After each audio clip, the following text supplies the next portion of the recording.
Welcome back, my loyal followers. I'm back with another movie review for Pride Month. Pride is easily my favorite of the seven deadly sins because it is a feeling that should not be a sin, and believe me, definitely is not. However, it's still considered a sin by many people who I am proud to say are gonna be the real sinners burning for eternity in their next lives.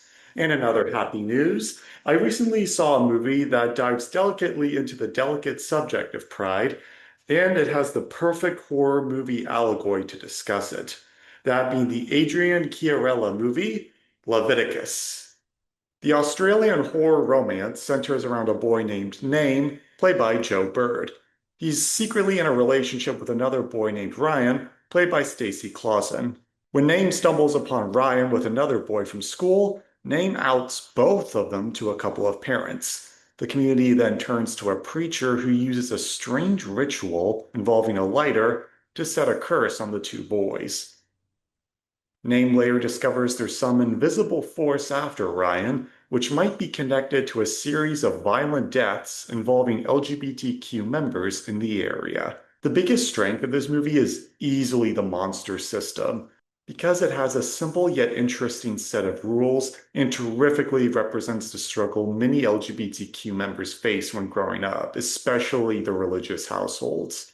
Basically, once you're cursed, the monster hunting you takes the form of the person you love most in your life, and it tries tricking you with that. It also only goes after you when you're alone. So basically, it forces people to avoid acting on their natural desires and makes being alone the most vulnerable time for an LGBTQ person, which kind of is true in real life, sadly.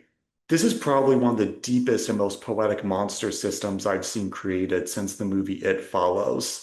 The film even utilizes the mystery aspect to this as well, as there's many points in the film where you're unsure if someone is a real person or the monster in disguise. A couple of times it even leads to some cool surprises and twists.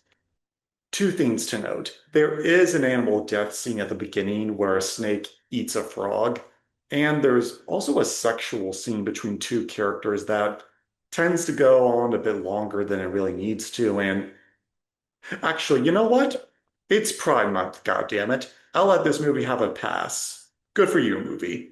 I do think it's odd that they're romanticizing the two main characters in the film since, one of them cheats and the other person outs them for being gay. Wow, so yeah, odd character choices, even when it's supposed to be a flaw or a simple mistake in the movie. But overall, I do love this movie as both a horror film and a heavy, dark LGBTQ romance story.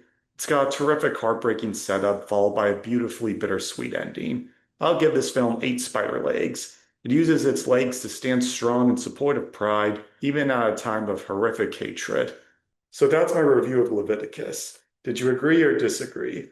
Leave your thoughts in the comments section below. Slay that like button, subscribe, and continue to be proud of how you were born during Pride Month and beyond.